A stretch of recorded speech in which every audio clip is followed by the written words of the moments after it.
नमस्कार, मैं हूं अंकुर और आप देख रहे हैं सत्यहिंदी.com। आइए एक नजर डालते हैं अब तक की सुर्खियों पर।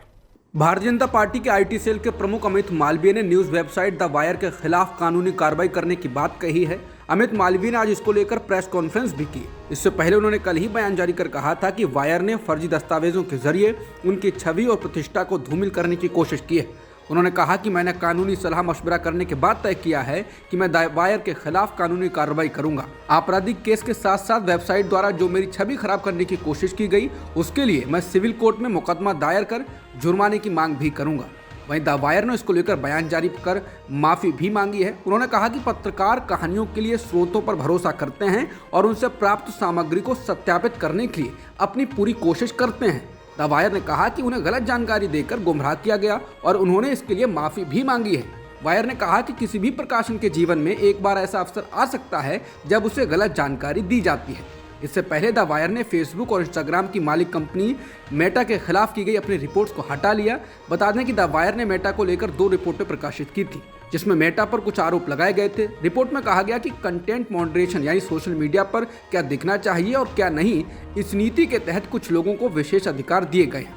जिसके बाद मेटा ने कहा था कि वायर ने जिन सबूतों का उपयोग किया वो झूठे हैं।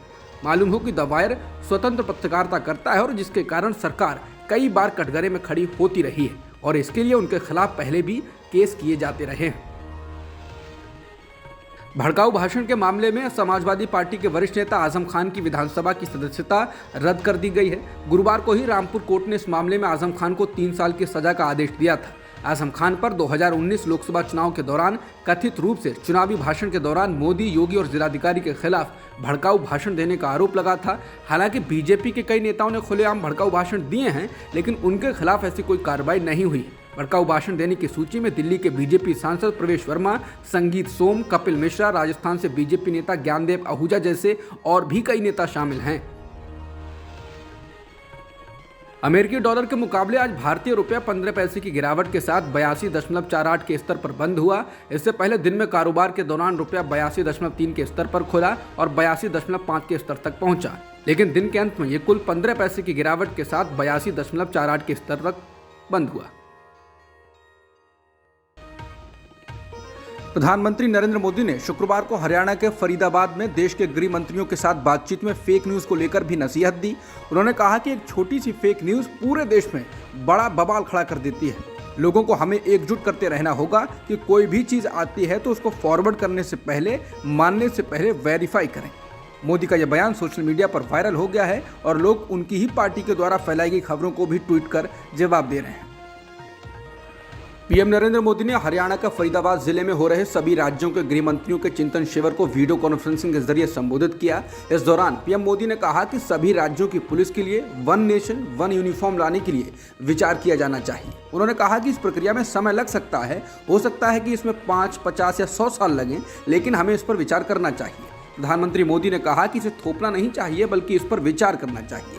फरीदाबाद के सूरजकुंड में 2 दिवसीय चिंतन शिविर का आज आखिरी दिन है। इस दौरान ही पीएम ने ये विचार रखे और साथ ही कहा कि राज्य को एक दूसरे से सीखना चाहिए। बेहतर तालमेल के लिए बहुत जरूरी है। संविधान की मूल भावना भी यही है। रूसी राष्ट्रपति व्लादिमीर पुतिन ने गुरुवार को प्रधानमंत्री नरेंद्र मोदी की तारीफ करते हुए उन्हें सच्चा देशभक्त करार दिया। उन्होंने कहा कि उनके नेतृत्व में भारत ने बहुत प्रगति की है। रूसी राष्ट्रपति ने प्रधानमंत्री मोदी की स्वतंत्र विदेश नीति की प्रशंसा करते हुए कहा कि भारत में उनके नेतृत्व में बहुत कुछ किया गया है। उन्होंने ये भी कहा कि भविष्य भारत का है। पुतिन ने कहा कि भारत इस शब्द के अच्छे अर्थों में न केवल सबसे बड़ा लोकतंत्र है बल्कि इसे अपनी विकास दर पर गर्व होना चाहिए। यही इसकी प्रगति और विकास का आधार है। रूस के राष्ट्रपति व्लादिमीर पुतिन मॉस्को स्थित think tank Valdai discussion club में अपने वार्षिक संबोधन में गुरुवार को संबोधित कर रहे थे। रॉयटर्स की रिपोर्ट के अनुसार पुतिन ने रूसी भाषा में अपनी बात रखी। चीन की स्मार्टफोन बनाने वाली कंपनी शाओमी कॉर्पोरेशन ने भारत में अपना फाइनेंशियल सर्विसेज बिजनेस बंद कर दिया है। 4 साल पहले ही कंपनी ने भारत में ये सर्विस शुरू की थी। कंपनी ने अपने ऐप MI पे के जरिए बिल पेमेंट और मनी ट्रांसफर की सुविधा दी थी, लेकिन अब national payments corporation of India की मान्यता प्राप्त थर्ड पार्टी UPI ऐप्स की सूची से इसे हटा दिया गया है। समाचार एजेंसी रॉयटर्स के मुताबिक चीन के बाहर भारत शाओमी का सबसे मजबूत बाजार है। हालांकि पिछले कुछ दिनों में कंपनी भारत के टैक्स डिपार्टमेंट के निशाने पर रही। अप्रैल में भारत में शाओमी की 676 मिलियन डॉलर की संपत्तियों को जब्त किया गया। हालांकि शाओमी ने कहा था कि उसने कोई गलत काम नहीं किया। भारत में सत्ता चला रही बीजेपी इन दिनों गुजरात और हिमाचल प्रदेश के विधानसभा चुनाव में जोर आजमाइश कर रही है। दोनों राज्यों के सियासी हालात देखने के बाद समझ आता है कि 182 विधानसभा सीटों वाले गुजरात में बगावत का कहीं कोई शोर नहीं है, जबकि 68 सीटों वाले हिमाचल प्रदेश में 16 सीटों पर पार्टी के नेता बगावत पर उतर आए हैं और उन्होंने चुनाव में पार्टी के अधिकृत उम्मीदवारों के खिलाफ नामांकन भर दिया है। इन नेताओं को मनाने में बीजेपी के शीर्ष नेतृत्व के पसीने छूट गए हैं। 29 अक्टूबर को नामांकन वापस लेने का अंतिम दिन है और अगर पार्टी अपने बगावती नेताओं को मैदान से हटाने में सफल नहीं रही तो उसे हिमाचल प्रदेश की सत्ता को बचाना मुश्किल हो सकता है। वहीं गुजरात में बीजेपी मुख्यमंत्री बदलने के साथ ही पूरी कैबिनेट भी बदल चुकी है, लेकिन बावजूद इसके असंतोष का कोई बड़ा स्वर नहीं सुनाई देता। जबकि हिमाचल प्रदेश बीजेपी में पिछले साल हुए उपचुनाव में मिली हार के बाद से ही नेतृत्व परिवर्तन की चर्चाओं ने जोर पकड़ लिया था। जिस प्रदेश से बीजेपी जैसी ताकतवर और बड़ी पार्टी के राष्ट्रीय अध्यक्ष आते हैं, उस छोटे से प्रदेश में इतनी बड़ी बगावत होने से निश्चित रूप से नड्डा के नेतृत्व पर भी सवाल खड़े होने लगे हैं। आगामी हिमाचल प्रदेश विधानसभा चुनावों में अमीर उम्मीदवारों में पहले स्थान पर पूर्व बीएसएफ जवान और बीजेपी नेता बलबीर वर्मा उर्फ बिट्टू वर्मा हैं। 12वीं कक्षा पास आउट वर्मा चौपाल से मौजूदा विधायक भी हैं। उनके द्वारा चुनाव आयोग को सौंपे गए दस्तावेजों के अनुसार उनकी कुल संपत्ति 125 करोड़ रुपए है। दूसरे स्थान पर पूर्व मुख्यमंत्री स्वर्गीय वीरभद्र सिंह के बेटे विक्रमादित्य सिंह हैं। सिंह के पास 101 करोड़ रुपए की चल अचल संपत्ति है, जबकि अमीर उम्मीदवारों की लिस्ट में तीसरे स्थान पर पूर्व परिवहन मंत्री स्वर्गीय जीएस बाली के बेटे रघबीर सिंह बाली हैं। वो नगर हुटा बगवा निर्वाचन क्षेत्र से चुनाव लड़ रहे हैं। बाली की कुल संपत्ति 92 करोड़ रुपए है। वहीं चौपाल से एक अन्य उम्मीदवार रजनीश खिमता की संपत्ति 31 करोड़ रुपए से ज्यादा है, जो चौथे सबसे अमीर उम्मीदवार हैं। गुजरात के पूर्व मुख्यमंत्री शंकर सिंह वाघेला के बेटे महेंद्र सिंह वाघेला आज कांग्रेस में शामिल हो गए हैं। कांग्रेस की गुजरात इकाई के अध्यक्ष जगदीश ठाकुर ने उनको पार्टी मुख्यालय में शामिल कराया। महेंद्र सिंह वाघेला ऐसे समय में कांग्रेस में शामिल हुए हैं जब गुजरात में दिसंबर में विधानसभा चुनाव होने की संभावना है। पत्रकारों से बातचीत करते हुए उन्होंने कहा कि वो किसी अपेक्षा के साथ कांग्रेस में शामिल नहीं हुए। अगर पार्टी चाहेगी तो वो चुनाव लड़ेंगे। उन्होंने बीजेपी को लेकर कहा कि उन्होंने भाजपा में शामिल होने के तुरंत बाद उसे छोड़ दिया था क्योंकि मैं सहज नहीं था। महेंद्र सिंह वाघेला ने यह भी दावा किया कि उन्होंने लगभग 27 वर्षों तक कांग्रेस और पार्टी के नेताओं के लिए काम किया है और एक बार फिर उनके साथ अच्छा काम करेंगे। दिल्ली में एमसीडी चुनाव की आहट होते ही कूड़े के पहाड़ और यमुना नदी की सफाई पर राजनीति शुरू हो गई है। आम आदमी पार्टी का कहना है कि बीजेपी ने दिल्ली नगर निगम में अपने पिछले 15 साल के शासन में यहां कूड़े के ढेर लगा दिए हैं, जबकि बीजेपी यमुना नदी की सफाई को लेकर केजरीवाल सरकार को घेर रही है। दिल्ली में आम आदमी पार्टी की विधायक आतिशी मारलेना ने शुक्रवार को पार्टी के कार्यकर्ताओं के साथ गोविंदपुरी इलाके में जोरदार प्रदर्शन किया। उन्होंने कहा कि एमसीडी गोविंदपुरी मेट्रो स्टेशन के पास एक और नया कूड़े का पहाड़ बना रही है। उन्होंने कहा कि बीजेपी ने दिल्ली में पहले ही कूड़े के 3 बड़े पहाड़ खड़े कर दिए हैं और अब वो 16 और कूड़े के पहाड़ बनाने जा रही है। बता दें, एमसीडी के चुनाव इस साल मार्च में प्रस्तावित थे, लेकिन केंद्र सरकार ने कहा था कि वो दिल्ली के तीनों नगर निगमों को एक करने जा रही है और इस वजह से एमसीडी के चुनाव लटक गए थे। दिल्ली में एमसीडी चुनाव से पहले बीजेपी और आम आदमी पार्टी के बीच तकरार बढ़ गई है। इस बीच बीजेपी के दिल्ली से सांसद प्रवेश वर्मा ने यमुना नदी के कालिंदी कुंज का निरीक्षण किया। इस दौरान उन्होंने यमुना में झाग हटाने के लिए काम कर रहे अधिकारियों को काफी अभद्र भाषा में खरी खोटी सुनाई। वायरल वीडियो में देखा जा सकता है कि प्रवेश वर्मा कह रहे हैं, ये केमिकल तेरे सर पर डाल दूं। वो अधिकारी को लगातार डांट रहे हैं और कह रहे हैं कि 8 साल से क्या करते रहे। हालांकि एक अन्य वीडियो में वहां मौजूद स्थानीय ने अधिकारी का पक्ष लेते हुए प्रवेश वर्मा को खूब सुनाई।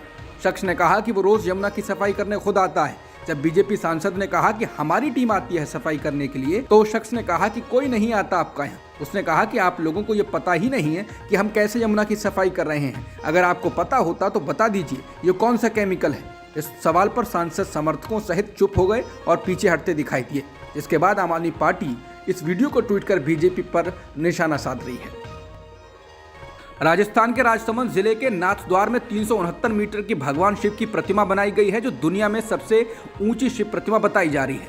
शनिवार को इसका लोकार्पण समारोह शुरू होने जा रहा है। इस प्रतिमा का नाम विश्वास स्वरूपम दिया गया है। प्रतिमा को बनाने में 10 साल का समय लगा और इसे दुनिया का टॉप 5 ऊंची इमारतों में स्थान मिला है। इसे संत कृपा सनातन संस्थान द्वारा तैयार किया गया है। लोकार्पण समारोह 29 अक्टूबर से शुरू होकर 6 नवंबर तक चलेगा और इसकी शुरुआत मुख्यमंत्री अशोक गहलोत, विधानसभा अध्यक्ष सीपी जोशी और अन्य की उपस्थिति में मुरारी बापू की रामकथा से होगा। दिल्ली के मुख्यमंत्री अरविंद केजरीवाल ने भारतीय नोटों पर महात्मा गांधी के साथ साथ लक्ष्मी और गणेश जी की तस्वीर लगाए जाने को लेकर प्रधानमंत्री नरेंद्र मोदी को पत्र लिख दिया है। 2 दिन पहले अरविंद केजरीवाल ने प्रेस कॉन्फ्रेंस कर भारतीय नोटों में लक्ष्मी और गणेश की तस्वीर लगाए जाने की मांग की थी। उनकी इस मांग के बाद बीजेपी और कांग्रेस के नेताओं ने भी तमाम प्रतिक्रियाएं दी और सोशल मीडिया पर भी इसे लेकर माहौल काफी गर्म रहा। आम आदमी पार्टी ने बीजेपी से पूछा है कि वो केजरीवाल की इस मांग का विरोध आखिर क्यों कर रही है। केजरीवाल ने अपने पत्र में लिखा है कि देश के 130 करोड़ लोगों की इच्छा है कि भारतीय नोटों पर एक तरफ गांधी जी और दूसरी तरफ गणेश और लक्ष्मी जी की तस्वीर होनी चाहिए। केजरीवाल ने कहा है, आज देश की अर्थव्यवस्था बुरे दौर से गुजर रही है, इसलिए एक और हम सभी देशवासियों को कड़ी मेहनत करने की जरूरत है, तो दूसरी ओर हमें भगवान का आशीर्वाद भी चाहिए ताकि हमें अपने प्रयासों का बेहतर फल मिल सके। राष्ट्रीय मानवाधिकार आयोग ने राजस्थान के अशोक गहलोत की सरकार को नोटिस जारी किया है और इसका जवाब देने के लिए 4 सप्ताह का वक्त दिया है। दरअसल बीते दिनों राज्य में 8 से 18 साल तक की लड़कियों को स्टाम्प पेपर पर बेचने, कर्ज न चुका पाने की वजह से राज्य के लगभग 6 जिलों में लड़कियों की खरीद फरोख्त कर इन्हें दिल्ली, मध्य प्रदेश, उत्तर प्रदेश, मुंबई और विदेशों में भेजे जाने के दावे किए गए थे। बीबीसी के अनुसार डीजीपी एमएल लाठर ने नोटिस को लेकर कहा है, ये भी पेपर न्यूज है और वो भी पेपर न्यूज है। अभी हमें नोटिस नहीं मिला है। खबरों में जो छपा है वो एक पक्ष है, हम इसकी जांच करेंगे कि वास्तविकता क्या है। आयोग ने नोटिस में कहा है, अगर ये मीडिया रिपोर्ट सही है तो ये मानवाधिकार का उल्लंघन है, इसमें शामिल लोगों पर कार्रवाई होनी चाहिए। नोटिस को लेकर राजस्थान के मंत्री प्रताप सिंह खाचरियावास ने बीबीसी से कहा, ये मीडिया रिपोर्ट है, आयोग ने बिना जांच कराए ही नोटिस जारी कर राजनीतिक मुद्दा बना दिया है। गुजरात में टाटा एयरवेज के C-295 ट्रांसपोर्ट विमान परियोजना की घोषणा के बाद एक बार फिर ठाकरे की शिवसेना मुख्यमंत्री एकनाथ शिंदे पर हमलावर हो गई। पूर्व मंत्री आदित्य ठाकरे ने शिंदे के नेतृत्व वाली सरकार की खिंचाई की और पूछा कि जो परियोजना महाराष्ट्र में आने वाली थी वो पड़ोसी राज्य गुजरात के पास क्यों चली गई। ठाकरे ने शिंदे सरकार पर राज्य के विकास के प्रति गंभीर नहीं होने का आरोप लगाया और राज्य के हितों की रक्षा करने में विफल होने के लिए इसकी आलोचना की। हालांकि बीजेपी ने जवाब में कहा कि पूर्व सरकार ने प्रस्तावित परियोजना के लिए कुछ नहीं किया। बता दें, गुजरात के वडोदरा में 22,000 करोड़ के ट्रांसपोर्ट विमान को बनाने के प्रोजेक्ट का ऐलान किया गया है। इसको टाटा और एयरबस मिलकर बनाएंगे। 1947 में हुए भारत के विभाजन के बाद बने पड़ोसी मुल्क पाकिस्तान में पहली बार ऐसा हुआ है जब वहां की खुफिया एजेंसी ISI के प्रमुख को प्रेस कॉन्फ्रेंस करनी पड़ी।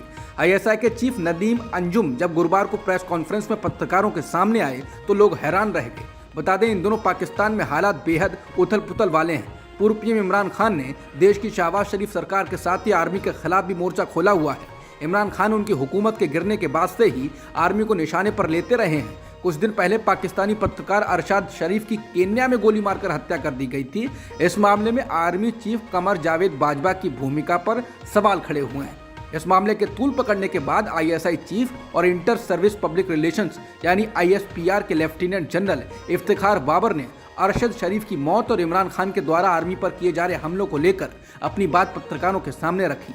ISI चीफ ने कहा कि अरशद शरीफ की जिंदगी को पाकिस्तान में कोई खतरा नहीं था और केन्या में रहते हुए भी वो ISI के संपर्क में थे। नदीम अंजुम ने कहा कि ऐसा नहीं हो सकता कि दिन की रोशनी में कोई गद्दार मीर जाफर और मीर सादिक कहे और रात को मुलाकात करे। नदीम अंजुम ने पूछा कि पहले इमरान खान क्यों आर्मी की तारीफ किया करते थे।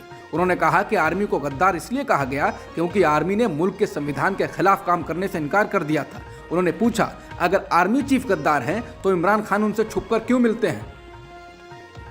पाकिस्तान के पूर्व प्रधानमंत्री इमरान खान ने लाहौर से इस्लामाबाद के लिए लंबा मार्च शुरू कर दिया है। इस दौरान PTI समर्थकों की भारी भीड़ मार्च में साथ चल रही है।